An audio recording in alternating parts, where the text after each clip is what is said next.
Hi guys, it's Joe. Welcome back to my channel, and I am here talking to you from my university dorm because we have a lot of things to talk about when it comes to reading in 2025.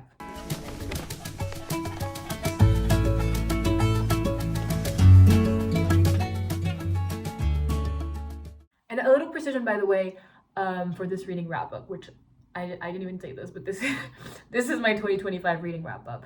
We are doing every book that I've rated over 4 stars, not including 4 stars, because in my little mind, 4 stars is like I liked this book a lot, but it's not one of my favorites or something I will remember.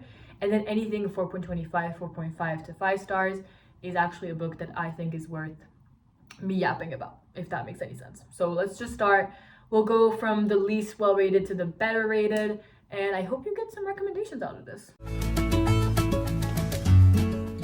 There are only 2 books in this category, and thank God, because I know I'm going to take a while, honestly, to talk about all of them. The first one is Antony and Cleopatra by William Shakespeare. Now, the first thing I want to say about this book is that I need to calm the fuck down and that I have to stop thinking myself smart enough, good enough to rate Shakespeare, to be honest.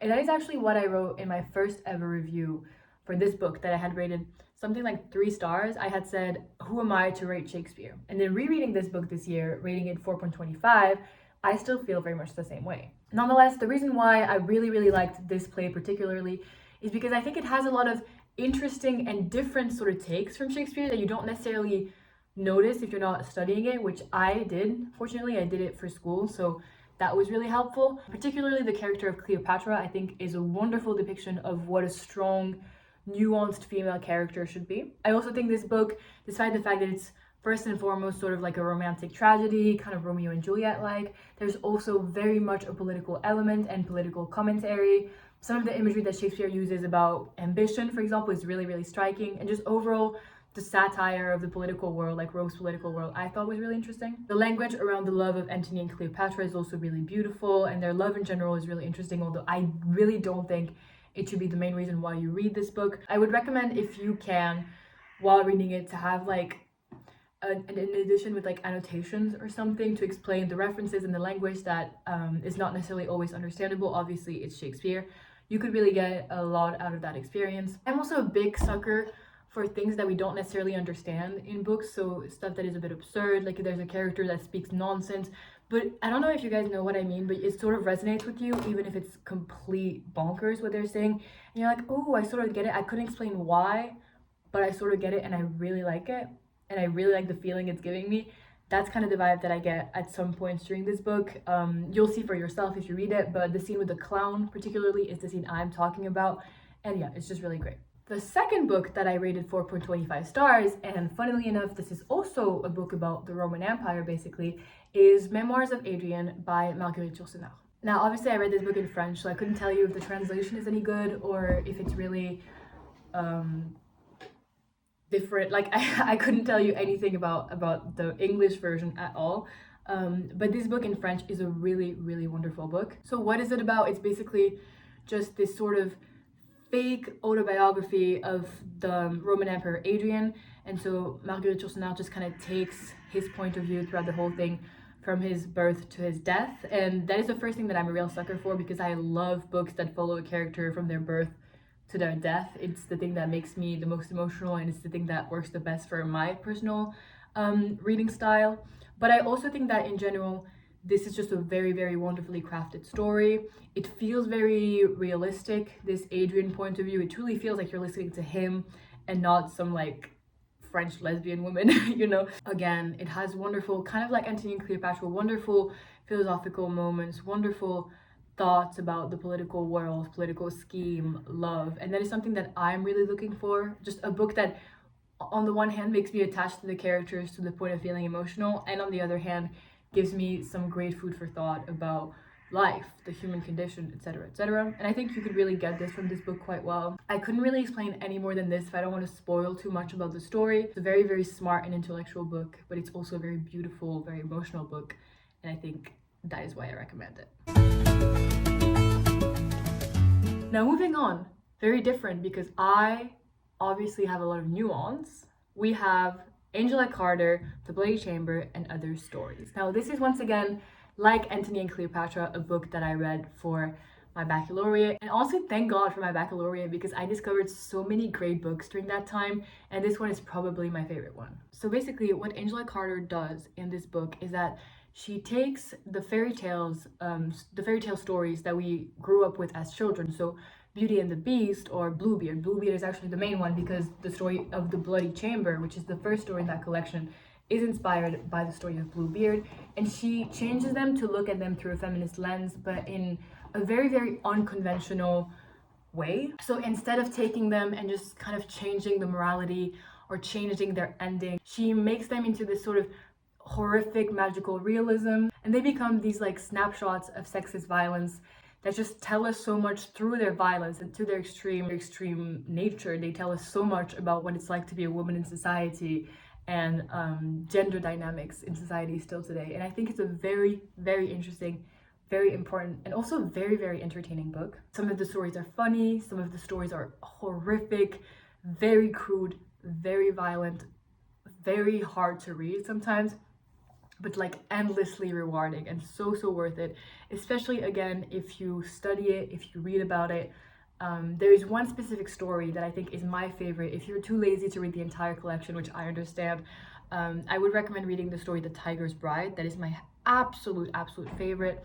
It talks about what it is like to be a woman in society and what it's like to be an animal in society, and the many ways in which these two conditions are not as far apart as we think, and how being a woman and embracing our sort of inner animality can feel like a liberation.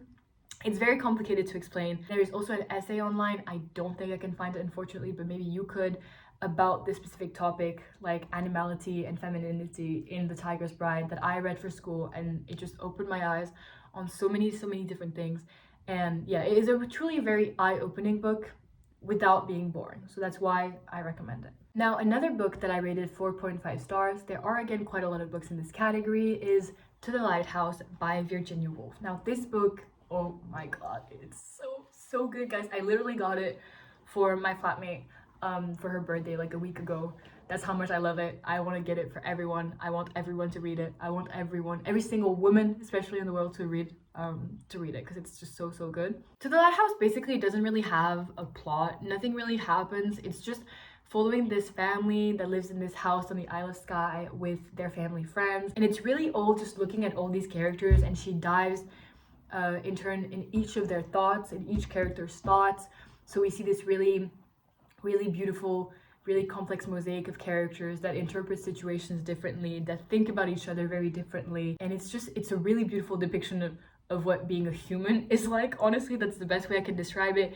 It's a great descriptor of just the way we actually think as humans, without any embellishments, without any sort of, you know, those kinds of literary devices that make it so that it doesn't even feel human anymore. It feels so raw, so human, perfectly describes really what it is like the human condition, how we think about others, how we talk to others, how real human relationships actually work. And I think despite the fact that nothing happens, that makes it a very important book. And Virginia Woolf is absolutely brilliant. She's so funny.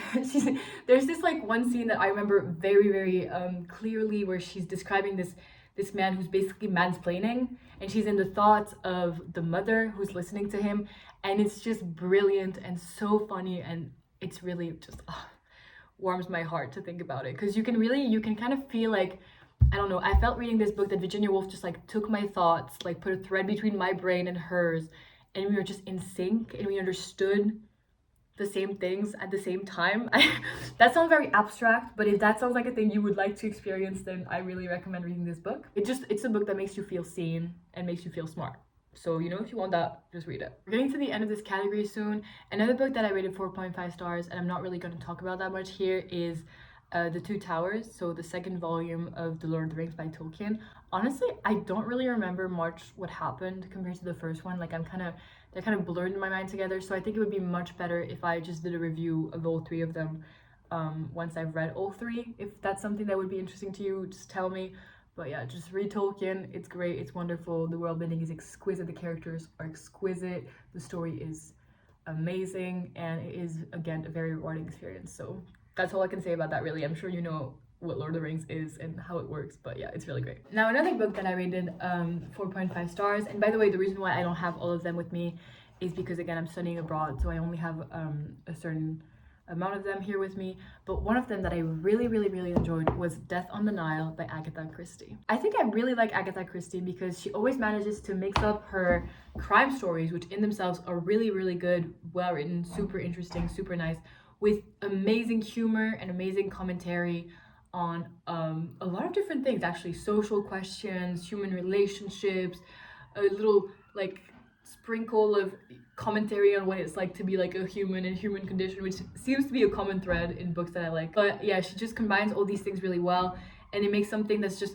funny, witty, at the same time as being smart and quite intellectual all together into this like fairly short book, and you just have a great time while feeling intellectually stimulated, and that's really all I ask for in a book. I also think that I really like this book particularly because I found the like mystery story a lot more engaging than Murder on the Orient Express, for example.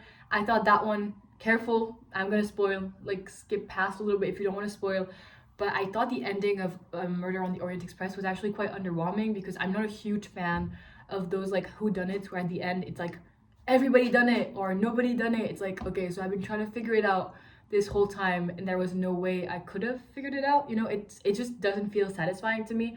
And this book, although again it's like a little twist on the whodunit, it's a lot more easy to guess, or at least I think it's possible to guess, and that just makes it a lot more satisfying because I was like, oh my god, I should have seen that coming, you know. That's the feeling that I like. My only hatred moment is the fact that the communist guy didn't marry the girl, because I am always on the side of the communists, so you know, yeah. Oh, and yeah, also she manages in such a short time to create all of these relationships between the characters that we really care about, and all these characters, like this huge myriad of people that we all care about, when we care about their marriages, we care about their relationships, and it's just so much to do in so few pages, and she does it so well. So good for her and good on her. There is obviously in this book very period appropriate racism. It's Agatha Christie, you know. But I don't think that should put you off too much because it's Agatha Christie, you know. That's just, we know when we get into it, so you know. And then the last book that I rated 4.5 stars is the poetry collection Serious Concerns by Wendy Cope. Not much to say about this book, it's very short, but I really enjoyed all the poems. Again, another common thread in my books, it's about what it's like to be a woman in society. Honestly, it's all that is really. But it's also about sort of, oh my god, my flatmate. Hello. Okay, sorry. It is basically all these poems about what it's like to be a woman, very satirical. She has a very funny, very sort of dry humor poetry that I personally really enjoy. But more than just talking about the absurdity of like being a 20-year-old something woman in modern societies when everything's kind of falling apart and patriarchy is still a big thing and men are just ridiculous. There's a lot of making fun of men, which I'm super into, honestly. But it's more than just that. There's also these beautiful poems about grief, about love, about different relationships. And she's a great poet, honestly. She's a modern poet, which usually kind of puts me off because I'm more into the old school poems. But it's brilliant, it's witty, it's clever, it's deeply insightful, and I just really liked it. And then we are getting to the 5-star books, and this is so embarrassing, but the only book that I rated 5 stars in 2025 was volume 6 of Moriarty the Patriot. So I guess let's talk about Moriarty. The story of Moriarty the Patriot basically is very much in line with what I like. It is a Sherlock Holmes retelling, which already I am a sucker for anything Sherlock Holmes. That is something you need to know about me. So either it's the original books or the BBC TV show or the Elementary TV show, I will just eat it up. And this is another Sherlock Holmes retelling, but this time instead of looking from the perspective of Holmes and Watson, we're actually looking at the story from the perspective of Moriarty, obviously, except that Moriarty is not a single person. It actually becomes these 3 brothers that form this crime organization together, and their ultimate goal, which is something that I personally really enjoyed in that specific story, is not necessarily to just do crime because they're completely crazy like the regular Moriarty, but it is to turn around the social order in Britain and basically kill noble people and do crimes until a proletarian revolution emerges and the monarchy and the Chamber of Lords is just destroyed. Which I think, honestly, guys, if that doesn't sound nice to you, what are you doing? So you've got basically this communist Moriarty, and obviously on the other hand, you still have Sherlock and Watson, and as all good Sherlock Holmes adaptations do, there is a very, very ambiguous relationship between Moriarty and Sherlock, which obviously I am a huge sucker for. And this book just has everything that I need in like a lighter book. It's mysterious, it's fast-paced, it's entertaining, it has ambiguous characters, ambiguous relationships, ambiguous morality. I love a good ambiguous plot line in my books, especially my books like my manga and stuff like that. I think it really adds a lot of interest to the story and a lot of nuance, maybe. And it's just wonderful. There's just so much. There's Jack the Ripper, Irene Adler is trans. Like, guys, there's so much going on, but it is so, so great. And I can say this because I have very, very, very difficult taste in manga. I don't actually read a lot of it. I don't actually like a lot of it. So if I do, and if I'm entertained, that means it's good. That means it's really good. So read it and you'll like it and then you'll thank me. But actually in the series, I didn't rate all of them 5 stars. I only rated volume 6 5 stars. The rest of them are between 4 stars and 5 stars, which is still a pretty good score. But I guess that was my favorite book of the year. As I said, this was a fairly underwhelming year when it came to reading. Let's hope 2026 is better because that was kind of embarrassing, honestly, guys. But I hope you got some good recommendations out of this. I always love chit-chatting about books. If you want to see more from me, I'll link my Pinterest below because that's the only other social media that I associate with this channel, I think. Oh wait, no, my bad. I can link my TikTok. I don't know what just happened to me. I forgot that I had... Okay, just cancel. You can find the link to my TikTok and my Pinterest below for some more conversations about books, about things. If you have any recommendations for videos I should make about about things, please leave them in the comments down below. It would mean a lot to me. If you're new, hello. If you're not, thank you for sticking by, and I will see you in the next one.